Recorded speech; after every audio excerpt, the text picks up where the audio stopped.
तो आज हम डिस्कस करेंगे बच्चे क्लोजर्स। पाइथन में क्लोजर्स क्या होता है हम देखेंगे कि पाइथन में क्लोजर्स को हम कैसे यूज करेंगे। क्लोजर समझने से पहले हम समझते हैं कि नेस्टेड फंक्शन क्या होता है और नॉन लोकल वेरिएबल्स क्या होते हैं। ठीक है, क्योंकि अगर आप क्लोजर्स यूज करोगे तो क्लोजर्स आपका इन जनरल नेस्टेड फंक्शन में यूज होता है। तो समझते हैं। तो फंक्शन जब हमने पढ़ा था तो हमने देखा था कि नेस्टेड फंक्शन का मतलब यह हुआ कि किसी एक फंक्शन के अंदर अगर आपने दूसरे फंक्शन को कॉल किया हुआ है या उसकी डेफिनेशन स्पेसिफाई की हुई है, डेफिनेशन दी हुई है, तो उसको हम बोलते हैं नेस्टेड फंक्शन। मतलब a function inside a function is called nested function. ठीक है, मतलब अगर एक फंक्शन दूसरे फंक्शन के अंदर डिफाइंड हो या कॉल हो रहा हो तो हम उसको नेस्टेड बोलते हैं। ठीक है, अब जो नेस्टेड फंक्शन होते हैं वो इनक्लोजिंग स्कोप के वेरिएबल्स को एक्सेस कर सकते हैं। याद करो, इनक्लोजिंग स्कोप हमने पढ़ा हुआ था जिसमें आपने अगर इनक्लोजिंग स्कोप लिया हुआ है तो जो भी करंट सेगमेंट होता है या कहना चाहिए करंट सेगमेंट की जो वैल्यू होती है वो आप रिट्रीव कर सकते हो। ठीक है, दूसरा हमने देखा था पिछली क्लासेस में एक होता है नॉन लोकल वेरिएबल। अब नॉन लोकल वेरिएबल्स होते क्या है? Non local variables by default read only variables होते हैं। रीड ओनली वेरिएबल होते हैं और साथ में अगर उनको डिक्लेयर करना होता है तो आप एक्सप्लिसिटली आप क्या करते हो, नॉन लोकल कीवर्ड का यूज करते हो, तब वो नॉन लोकल वेरिएबल बनते हैं। अब अगर आपने नॉन लोकल वेरिएबल बना दिया हुआ है तो होगा क्या कि जब आपने नॉन लोकल डिक्लेयर्ड कर दिया तो आप उसको मॉडिफाई कर सकते हो, उसके जो आउटर स्कोप में है उसको एक्सेस कर सकते हो, या जो हम इनक्लोजिंग स्कोप की बात करते हैं उससे हम एक्सेस कर सकते हैं। एग्जांपल से हम समझने की कोशिश करते हैं। तो जैसे अगर अपन नेस्टेड फंक्शन की बात करें तो सबसे पहले देखो, आपका एक पहला फंक्शन है जिसका एक ब्लॉक जो है यहां से लेकर यहां तक है। इस फंक्शन का नाम है प्रिंट मैसेज और एक पैरामीटर इसने लिया हुआ है जिसका नाम है MSG। ठीक है, इसके अंदर अगर आप देखो तो एक और फंक्शन आपका डिफाइंड है, दैट इज प्रिंटर। ठीक है, और इसका जो ब्लॉक है यहां से लेकर यहां तक है, इसके अंदर आप प्रिंट मैसेज करा रहे हो। ठीक है, सबसे पहले अगर आप देखो तो आपकी कॉलिंग यहां से स्टार्ट होगी तो सबसे पहला स्टेटमेंट आपका प्रिंट मैसेज हेलो एग्जीक्यूट होगा। जैसे ही एग्जीक्यूट होगा ये बोलेगा मैं तो फंक्शन कॉल हूं। क्या है ये? आपका फंक्शन कॉल है। तो जैसे ये बोलेगा कि मैं फंक्शन कॉल हूं, मैं अपनी फंक्शन डेफिनेशन के पास जाऊंगा। तो जैसे ये फंक्शन कॉल अपनी डेफिनेशन पे जाएगा, डेफिनेशन इसको यहां मिलेगा। ठीक है, तो डेफिनेशन पे गया, प्रिंट मैसेज आपका फंक्शन हो गया और इसके अंदर एक आर्गुमेंट पास है तो मैसेज को मिल गया हेलो। मैसेज को आपको क्या मिल गया? हेलो मिल गया। मतलब आर्गुमेंट आपने क्या पास किया? हेलो पास कर दिया। लेकिन अगर आप देखो तो इसकी डेफिनेशन में कहीं आप प्रिंट करा नहीं रहे हो तो अभी कुछ भी प्रिंट नहीं होगा। उसके बाद इसके लाइन में जाएगा डेफिनेशन प्रिंटर। तो पाइथन का इंटरप्रेटर बोलेगा ये तो प्रिंटर की डेफिनेशन है, कॉलिंग नहीं है, तो हम इसके अंदर जा नहीं सकते बिकॉज है डेफिनेशन है। ठीक है, बिना कॉल के हम डेफिनेशन पे नहीं जा सकते। उसके बाद इस लाइन पे आएगा प्रिंटर जो कि कॉल है, तो दूसरे नंबर पे ये एग्जीक्यूट होगा। जैसे ही प्रिंटर कॉल होगा तो ये प्रिंटर की डेफिनेशन पे जाएगा और कैसी डेफिनेशन होनी चाहिए? जो कि बिना आर्गुमेंट का हो, बिना पैरामीटर का हो, क्योंकि कॉलिंग में कोई भी आर्गुमेंट नहीं है तो बट ऑब्वियस है डेफिनेशन में कोई भी पैरामीटर नहीं होना चाहिए। हमने देखा था कि number of argument equal to number of parameters होने चाहिए। ठीक है, अब मैंने बोला प्रिंट मैसेज, तो जैसे ही आपने प्रिंट मैसेज बोला तो इस पर्टिकुलर मैसेज को अगर अपन देखें, जो MSG वेरिएबल है इस पर्टिकुलर उसके लिए कहना चाहिए इस पर्टिकुलर ब्लॉक के लिए नॉन लोकल है। ठीक है, या आप ऐसा कह सकते हो ग्लोबली बिहेव कर रहा है, तो आउटपुट आपका आ जाएगा हेलो। क्यों? क्योंकि आप देखो आपने प्रिंट मैसेज किया, ये जो MSG था वो पहले ही डिफाइंड है आपके आउटर स्कोप में डिफाइंड है, और आपने यहां अगर इसको डिफाइन नहीं किया या यहां आपने इसको डिक्लेयर नहीं किया तो बट ऑब्वियस है उसको नॉन लोकल मानेगा, लोकल नहीं मानेगा, और आप उसको एक्सेस कर सकते हो। तो सिंपल आपने लिख दिया प्रिंट मैसेज तो आउटपुट आ गया हेलो। ठीक है, लेकिन आप उसमें अभी कोई अपडेशन नहीं कर सकते हो। क्यों? क्योंकि आपने जैसे ही मैसेज इक्वल टू आपने कोई भी वैल्यू देने की कोशिश की तो आपका क्या हो जाएगा? एक मैसेज के लिए नया लोकेशन एलोकेट हो जाएगा हीप में। अब ये आपका लोकल वेरिएबल हो जाएगा और ये आपका सिंपल है नॉन लोकल वेरिएबल कहलाएगा। ठीक है, तो अगर आप नॉन लोकल स्पेसिफाई करना चाहते हैं तो आपको लिखना पड़ेगा, नॉन लोकल कीवर्ड का यूज करना पड़ेगा। तो ये तो आपका नेस्टेड फंक्शन का एग्जांपल था। अब अगर अपन क्लोजर फंक्शन की डेफिनेशन की बात करें तो इसमें आप देखो, जो लास्ट एग्जांपल हमने लिया हुआ है उसमें हमने लिखा था प्रिंट मैसेज। ये सबसे लास्ट लाइन में देखो, लास्ट लाइन में हमने लिखा हुआ है प्रिंट मैसेज हेलो, ठीक है। तो अगर आप देखो इस पर्टिकुलर लाइन की हम अगर बात करें तो इस पर्टिकुलर लाइन में हमारे पास इससे क्या हो रहा है, फंक्शन कॉल हो रहा है, ठीक है। अब ये जो प्रिंट मैसेज है रिटर्न क्या कर रहा है, printer function instead of calling it, ठीक है। तो इसका मतलब अगर आप देखो तो यहां से जब कॉलिंग हो रही है तो आपने कुछ प्रिंट तो कराया नहीं है, आप क्या कर रहे हो, इसको कॉल कर रहे हो, प्रिंटर को कॉल कर रहे हो, उसके अंदर से प्रिंटर को कॉल कर रहे हो, ठीक है। तो इसका मतलब ये हुआ कि जब आप क्लोजर की बात करते हो तो क्लोजर का मतलब क्या हुआ, क्लोजर के अंदर आप क्या करते हो, किसी दूसरे फंक्शन के कॉल को स्टोर करते हो, किसी दूसरे फंक्शन की कॉल को स्टोर करते हो। कैसे, समझने की कोशिश करते हैं। जैसे कि हमने बोला डिफाइन और हमने दिया प्रिंट मैसेज, ठीक है। और प्रिंट मैसेज के अंदर हमने यहां पास कर दिया मैसेज, ठीक है। फिर एक प्रिंटर दिया और उसके अंदर हमने पास कर दिया प्रिंट मैसेज।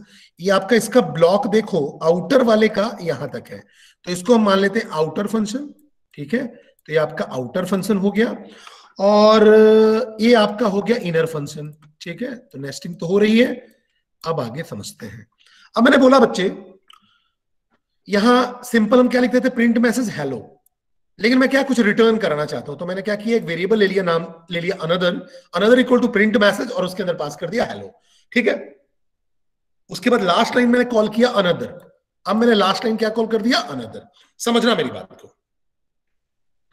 तो अब देखो जैसे ही मैं बोलूंगा प्रिंट मैसेज हेलो, ये जाएगा आउटर के पास, ठीक है। इस मैसेज को दे देगा HELLO, तो हेलो पास हो गया आपके मैसेज के अंदर, ठीक है। लेकिन इसके अंदर कोई प्रिंट स्टेटमेंट नहीं है, डिफाइन प्रिंटर के पास आएगा, ये आपका प्रिंटर नाम का फंक्शन है, ये डेफिनेशन है। तो जो पाइथन का इंटरप्रेटर होगा इसके ब्लॉक में इन नहीं करेगा। लास्ट लाइन देखेगा, इसका लास्ट लाइन क्या है, रिटर्न प्रिंटर। तो देखो रिटर्न प्रिंटर बोलने का मतलब यहां आएगा और एक फंक्शन का इंस्टेंस रिटर्न करेगा या फंक्शन का रेफरेंस रिटर्न करेगा। ध्यान रखना ये क्या कर रहा है, फंक्शन का रेफरेंस रिटर्न कर रहा है। जो प्रिंटर फंक्शन है उसका रेफरेंस रिटर्न कर रहा है। रेफरेंस मतलब आप ऐसा भी बोल सकते हो कि इसकी आईडी, इट मींस इस पर्टिकुलर अनदर वेरिएबल में आपके पास प्रिंटर का आईडी आ गया, प्रिंटर का आईडी आ गया, ठीक है। अब अगर आप बोलो अनदर में आपके पास प्रिंटर का आईडी आ गया, अब अगर आप लिखते प्रिंटर को कॉल करना होता तो आप ऐसा लिखते प्रिंटर और ऐसा, तो प्रिंटर कॉल हो जाता। लेकिन आपने क्या किया, प्रिंटर को रिटर्न करवा लिया और अनदर नाम के वेरिएबल में रख लिया। इट मीन अनदर क्या स्टोर कर रहा है, रेफरेंस ऑफ प्रिंटर फंक्शन या आईडी ऑफ प्रिंटर फंक्शन या address reference of printer function. Then अगर मैं प्रिंटर फंक्शन को कॉल करूं तो ऐसा करता, लेकिन अब मेरे पास अनदर के पास भी सेम एड्रेस आ गया जो प्रिंटर के पास था। तो अब अगर मैं अनदर को कॉल कर दूं, जैसे ही मैं अनदर को कॉल कर दूं तो पहला स्टेटमेंट तो हमारा ये कॉल हुआ, दूसरा स्टेटमेंट हमारा यहां कॉल होगा। देखो जैसे ही मैं अनदर को कॉल करूंगा, अनदर बोलेगा मेरे पास प्रिंटर का रेफरेंस है, तो प्रिंटर के पास चला जाएगा और अनदर सेम वैसा बिहेव करेगा जैसा कि प्रिंटर बिहेव करता। प्रिंटर जो हम कॉल करते ना ऐसा, वैसा ही सेम अनदर बिहेव कर रहा है, ठीक है। तो अगर आप देखो तो अनदर जैसे ही मैंने कॉल किया तो प्रिंटर कॉल हुआ और ये देखो 0 आर्गुमेंट का है, तो प्रिंटर भी 0 आर्गुमेंट का है। जब मैं यहां प्रिंट मैसेज बोलूंगा तो बट ऑब्वियस है जो आउटपुट आपका आएगा वो हेलो प्रिंट हो जाएगा। इसी को हम बोलते हैं क्लोजर।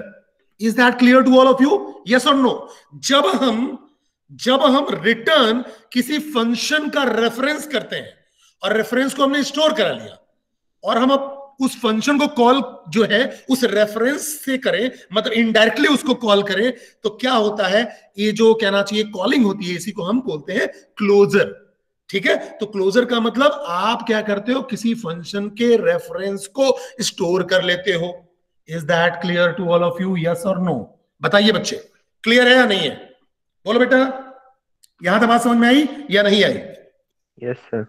गुड, ठीक है। अब बेटा बात ये आएगी, क्वेश्चन ये जनरेट होता है कि जरूरत क्या है, प्रिंटर की लिख दो ना, अनदर लिखने की जरूरत क्या है, क्यों लिखे हम? क्या जरूरत है? जब हम प्रिंटर कॉल कर रहे थे तो प्रिंटर कॉल हो जाता, अनदर लिखने से क्या फायदा होगा? कोई बता पाएगा? बताओ बच्चे, अनदर लिखने से कुछ फायदा है? आपको क्या लगता है? कोई फायदा लग रहा है या बस सिंपल एक मैकेनिज्म है? आपको क्या लगता है बच्चे, बताओ कोई भी। मतलब कुछ फायदा लग रहा है या सिंपल एक मैकेनिज्म है कि हाँ ये भी एक तरीका है जिससे आप कॉलिंग कर सकते हो इनर फंक्शन को? बोलो बच्चे, कोई भी बेटा बताओ जल्दी, क्या लगता है आपको?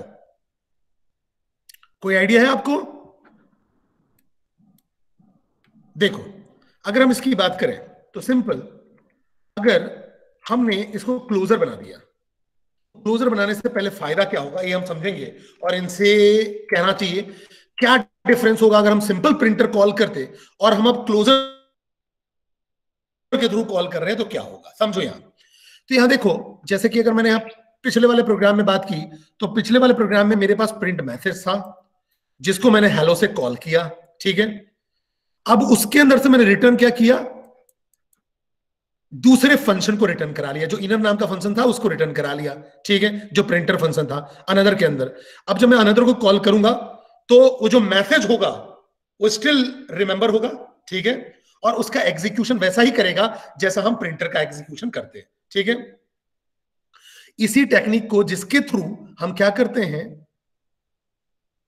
दूसरे के डेटा को अटैच कर लेते हैं, कोड को अटैच कर लेते हैं, इसी को हम क्लोजर बोलते हैं, ठीक है। अब जो इनक्लोजिंग ब्लॉक का स्कोप होता है इसको रिमेंबर रहता है, जो करंट नेम स्पेस के रिमूव होने के बाद भी रिमेंबर होता है। मतलब इससे फायदा क्या है बेटा, कि अगर आपका मैं एक करंट स्कोप को डिलीट भी कर दूं तो भी अनदर के पास जो है ना प्रिंट मैसेज रिमेंबर रहेगा और हेलो प्रिंट होगा। कैसे समझना, इसको मैं एग्जांपल के थ्रू आपको समझाऊंगा तो अच्छे से क्लियर होगा, समझो। देखो, मैंने क्या किया, प्रिंट मैसेज को डिलीट कर दिया। प्रिंट मैसेज मतलब देखो यहाँ ये आपका प्रिंट मैसेज, ये मेन फंक्शन को ही डिलीट कर दिया मैंने। अगर मेन फंक्शन डिलीट हो गया इसका मतलब उसके अंदर जितने भी इनर फंक्शंस थे वो डिलीट हो जाएंगे। तो ऐसा लिखने का मतलब हुआ कि आपने प्रिंट मैसेज नाम के मेन फंक्शन को डिलीट कर दिया। लेकिन बेटा अगर आपने बोला अनदर, अनदर को कॉल किया तो हेलो आएगा। तो फायदा क्या है नॉर्मल फंक्शन में और अनदर जो क्लोजर है जिसमें आपने कोड को कॉपी कर दिया। क्लोजर का मतलब क्या हुआ कि जो भी कोड उसमें पहले से था उस इनक्लोजिंग स्कोप में, उसको यहां आपने कॉपी कर दिया। अब वो जो कोड आपके क्लोजर ब्लॉक में आ गया, क्लोजर स्कोप में आ गया। अब आपका अगर मेन फंक्शन डिलीट भी हो गया तो भी आप उस इनक्लोजिंग ब्लॉक से या उसके कॉल से जिसमें आपने फंक्शन को रिटर्न कराया था वो अभी भी लाइव होगा, अभी भी डेड नहीं हुआ है, उसका स्कोप अभी भी डेड नहीं हुआ है। जब आप अनदर को कॉल करोगे तो अभी भी हेलो प्रिंट होगा। अब आपने बोला प्रिंट मैसेज हेलो, लेकिन आपने प्रिंट मैसेज को डिलीट कर दिया है तो यहां देखो print message is not define आएगा, वो एरर आ रहा है। लेकिन आप अनदर को कॉल कर रहे हो तो आपका आउटपुट हेलो आ रहा है। इसका मतलब जो इनक्लोजिंग ब्लॉक होता है वो रिमेंबर रहता है क्लोजर को, और क्लोजर को आप कॉल करोगे डिलीशन के बाद भी, उस फंक्शन के डिलीशन के बाद भी, तब भी उसके अंदर जो कोड कॉपी होगा वो आपका प्रिंट होगा उस पर्टिकुलर इंस्टेंस में। उस पर्टिकुलर इंस्टेंस में जब तक कि आप उस इंस्टेंस को क्लोज नहीं कर देते हो। लेकिन आपने जो फंक्शन डिलीट कर दिया उसको दोबारा आप यूज नहीं कर पाओगे। ये फायदा है आपका क्लोजर से। Here the returned function still works even when the original function was deleted, ठीक है। कब हमें क्लोजर की जरूरत पड़ती है, क्लोजर हमें बनाना कब चाहिए? तो बड़ा ही सीधा सा फंडा है, जब आपको लगे कि आपके पास नेस्टेड फंक्शन रेफरेंस हो, ठीक है, और आपको इनक्लोजिंग स्कोप की वैल्यू को होल्ड करना हो तो आप क्लोजर बनाइए। The criteria that must be met to create closure in Python are summarized in the following point. पहला, we must have a nested function, function inside a function, nested होना जरूरी है, ठीक है। दूसरा, नेस्टेड फंक्शन के अंदर एक वैल्यू ऐसी होनी चाहिए, डिफाइन होनी चाहिए जो इनक्लोजिंग फंक्शन का पार्ट हो।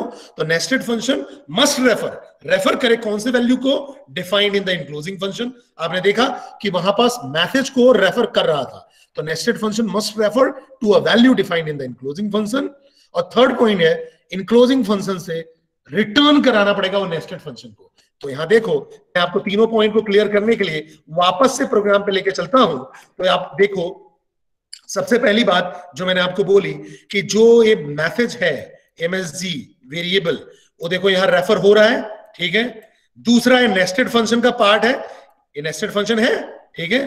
और तीसरा ये फंक्शन को रिटर्न करना चाहिए। तो 3 पॉइंट इंपॉर्टेंट थे जो कि क्लोजर्स में काम आएंगे, आपको क्लोजर बनाने में काम आएंगे, और क्लोजर आपका हर समय रिमेंबर रहेगा उस पर्टिकुलर इंस्टेंस में, हर समय नहीं, उस पर्टिकुलर इंस्टेंस में। लेकिन क्लोजर के लिए 3 चीजें फुलफिल होनी चाहिए। नेस्टेड फंक्शन होना चाहिए, दूसरा जो नेस्टेड फंक्शन होगा वो must refer a value defined in the enclosing block या इनक्लोजिंग फंक्शन, और तीसरा नेस्टेड फंक्शन को रिटर्न आपको कराना पड़ेगा। रिटर्न कराओगे तभी तो उसके इंस्टेंस को या उसके आईडी को या उसके एड्रेस को आप रेफर कर पाओगे। अब बात आती है व्हेन टू यूज क्लोजर्स, ठीक है। क्लोजर्स का यूज कब आपके लिए फायदेमंद है, ठीक है, या कब यूज करना चाहिए। तो देखो, क्लोजर्स की मदद से आप क्या कर सकते हो, ग्लोबल वैल्यूज को अवॉइड कर सकते हो, ठीक है। और आप ऐसा भी कह सकते हो कि some form of data hiding भी मैकेनिज्म फॉलो कर रहे हैं। डेटा हाइडिंग मतलब क्यों, आपने मैसेज डिलीट भी कर दिया तो भी आपके पास एक जगह आपका डेटा छुपा हुआ है, उस आउटर नाम के वेरिएबल में आपका हेलो नाम का मैसेज छुपा हुआ था, जबकि आपने मैसेज को तो डिलीट कर दिया। जो प्रिंट मैसेज था आपका मेन फंक्शन, उसको डिलीट कर दिया तो भी आपका मैसेज जो था वो छुपा हुआ था। तो एक तरीके से डेटा हाइडिंग का काम कर रहा है, और आप ग्लोबल वैल्यूज को यूज किए बिना आप उसको होल्ड भी कर पा रहे हो, ठीक है। तो अगर आप देखो तो closure can avoid the use of global values and provide some form of data hiding. It can also provide an object oriented solution to the problem, ठीक है। तो अगर आपके पास फ्यू मेथड्स, ठीक है, मैक्सिमम बात करें एक मेथड अगर हो to be implemented in a class, closure can provide an alternate and more elegant solution. But लेकिन नंबर ऑफ एट्रीब्यूट्स मेथड अगर लार्जर होते जाएं तो बेटर है कि उसको इंप्लीमेंट आप क्लास में करो तो अच्छा है। लेकिन अगर आपका फंक्शन छोटा हो, ठीक है, मेथड छोटे हो, उसके इंप्लीमेंटेशन अगर आपके शॉर्ट हो, ज्यादा लंबी कोड ना हो, मॉड्यूल ज्यादा बड़ा ना हो, उस केस में आप क्लोजर यूज कर सकते हो, बड़ा ही हैंडी होगा। और सॉल्यूशन जो है आपका वो डेटा हाइडिंग के टर्म में भी आएगा, या आप कह सकते हो ऑब्जेक्ट ओरिएंटेड सॉल्यूशन प्रोवाइड कर सकता है, ठीक है। एग्जांपल से और समझने की कोशिश करते हैं। तो देखो बच्चे, मैंने लिखा एक फंक्शन बनाया डिफाइन और मेक मल्टीप्लायर ऑफ, फंक्शन का नाम है डिफाइन मेक मल्टीप्लायर ऑफ। तो डेफ से डिफाइन कर दिया, ये आपका फंक्शन का नाम हो गया और ये आपका एक पैरामीटर हो गया, एक पैरामीटर का ये फंक्शन है। चलो अच्छी बात है। इसके अंदर मैंने एक और फंक्शन डिफाइन किया तो नेस्टिंग हो गई, डिफाइन मल्टीप्लायर एक्स, ये भी एक आर्गुमेंट का है और इस फंक्शन का नाम है मल्टीप्लायर एक्स। रिटर्न यहां से मैं कर रहा हूं एक्स इंटू एन, लेकिन आउटर वाले से रिटर्न, देखो आउटर का स्कोप यहां तक है, आउटर वाले से रिटर्न में कर रहा हूं मल्टीप्लायर, मींस ये मल्टीप्लायर फंक्शन का रेफरेंस, ठीक है। और इसका ब्लॉक केवल यहां से लेकर यहां तक है, ध्यान रखना। अब बेटा, अब हम यहां देखते हैं, क्लोजर बनाने की कोशिश करते हैं, ठीक है। तो देखो, मैंने बोला मेक मल्टीप्लायर ऑफ, और वन आर्गुमेंट आपको पास करना पड़ेगा क्योंकि मेक मल्टीप्लायर ऑफ जो फंक्शन है वो आपका 1 पैरामीटर होल्ड कर रहा है।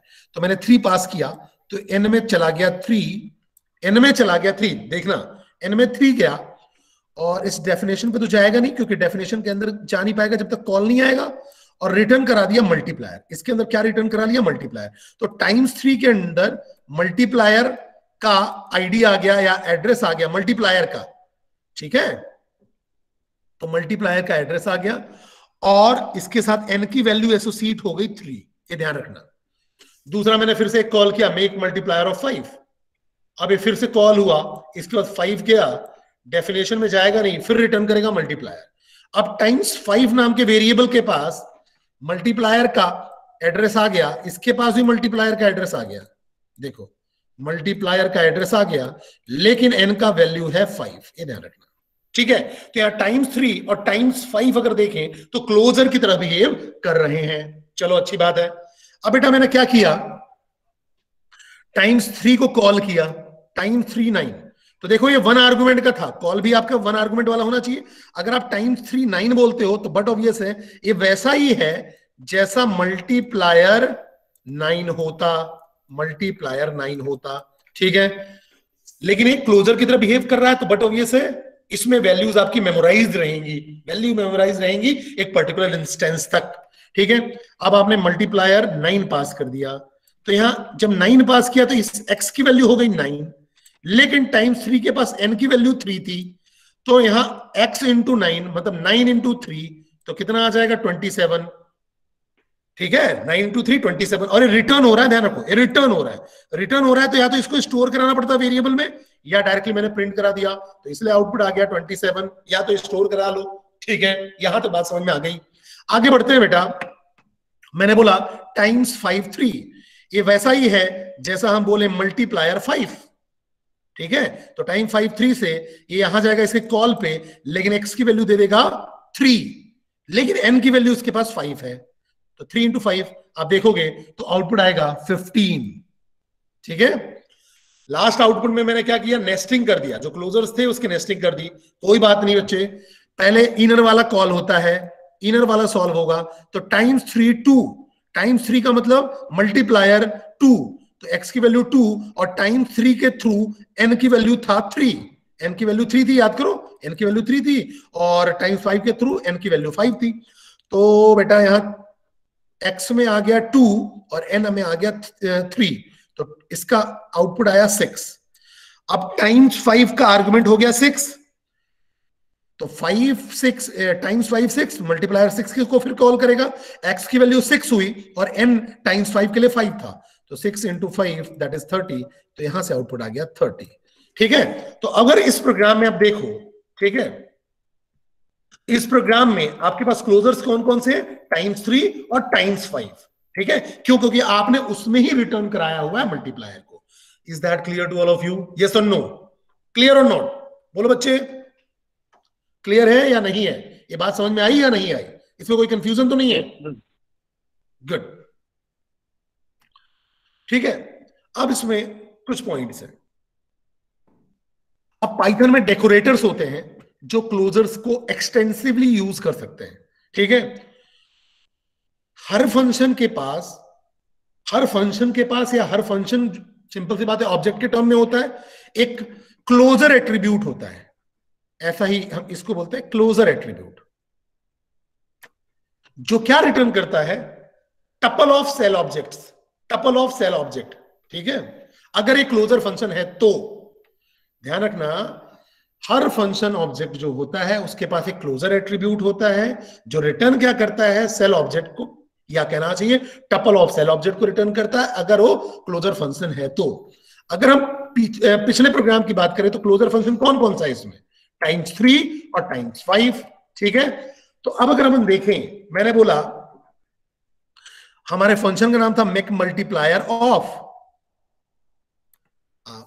हमारे फंक्शन का क्या नाम था, मेक मल्टीप्लायर ऑफ, और मैंने यहां बोल दिया क्लोजर, डॉट क्लोजर। ठीक है, तो क्या हुआ, अब यहां क्या आ गया, हमने डेकोरेटर यूज कर लिया, तो make multiplier of dot closure, तो क्लोजर क्या होगा, क्लोजर एट्रीब्यूट है जो क्या रिटर्न करेगा, टपल ऑफ सेल ऑब्जेक्ट्स। ठीक है, तो अब आपके पास जो इंस्टेंस आ गए वो मेक मल्टीप्लायर के आ गए। अब इसमें आपके पास टाइम्स 3 और टाइम्स 5 था, जब आप बोलोगे टाइम्स 3 और क्लोजर प्रॉपर्टी को यूज करोगे डॉट लगा के, क्लोजर एट्रीब्यूट को यूज करोगे डॉट लगा के, तो ये बता देगा कि जो टाइम 3 है और किस पर्टिकुलर ऑब्जेक्ट को रेफर कर रहा है। तो देखो इसने बता दिया कि सेल की पोजीशन ए वाली है, ठीक है, और जो भी आपने इंटीजर ऑब्जेक्ट उसके अंदर पास किया हुआ है उसकी पोजीशन ए वाली है।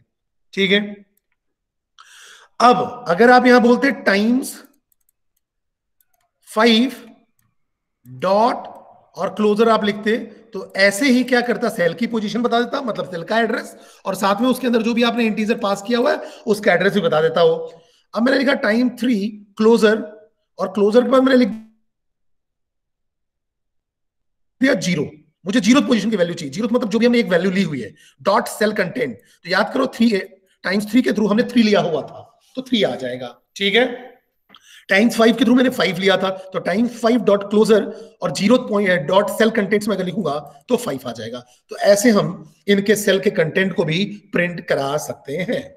ठीक है, अब हम नॉन लोकल कीवर्ड का यूज करके काम करते हैं। ठीक है, नॉन लोकल हमने ऑलरेडी पढ़ा हुआ था। अब अगर आप देखो बच्चे, यहां हमने क्या किया, प्रिंट मैसेज को कॉल किया, यहां ऊपर गया, इसको 9 पास कर देगा। ठीक है, डेफिनेशन के अंदर नहीं जाएगा, इसकी डेफिनेशन अगर आप देखो यहां से लेकर यहां तक है, और इसकी डेफिनेशन यहां से लेकर यहां तक है। तो पहला लाइन ये एग्जीक्यूट हुआ, नंबर को 9 पास हुआ। अब यहां देखो, यहां आएगा दूसरे नंबर पे, यहां कॉल होगा, तो प्रिंटर कॉल हुआ। अब प्रिंटर कॉल हो गया। अभी क्लोजर का एग्जांपल नहीं है क्योंकि मैं प्रिंटर को स्टोर नहीं करा रहा हूं, रिटर्न नहीं करा रहा हूं, एक नॉर्मल नॉन लोकल का एग्जांपल है, फिर हम देखेंगे इसको।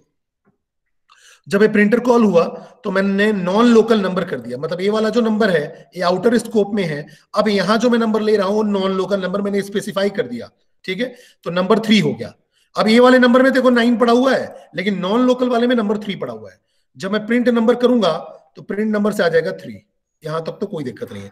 बाहर आके प्रिंट नंबर भी करूंगा तो याद करो नॉन लोकल नंबर जो होता है, जो नॉन लोकल वेरिएबल होता है, वो इनक्लोजिंग स्कोप में याद रहता है, रिमेंबर रहता है। मतलब जब आप बाहर भी आप प्रिंट नंबर करोगे लेकिन आपने नॉन लोकल कर दिया है, तो नॉन लोकल क्या बोलेगा कि अगर मैं नॉन लोकल हूं तो मुझे रिमेंबर करोगे अपने इनक्लोजिंग स्कोप में भी, तो इस प्रिंट नंबर से भी 3 आएगा।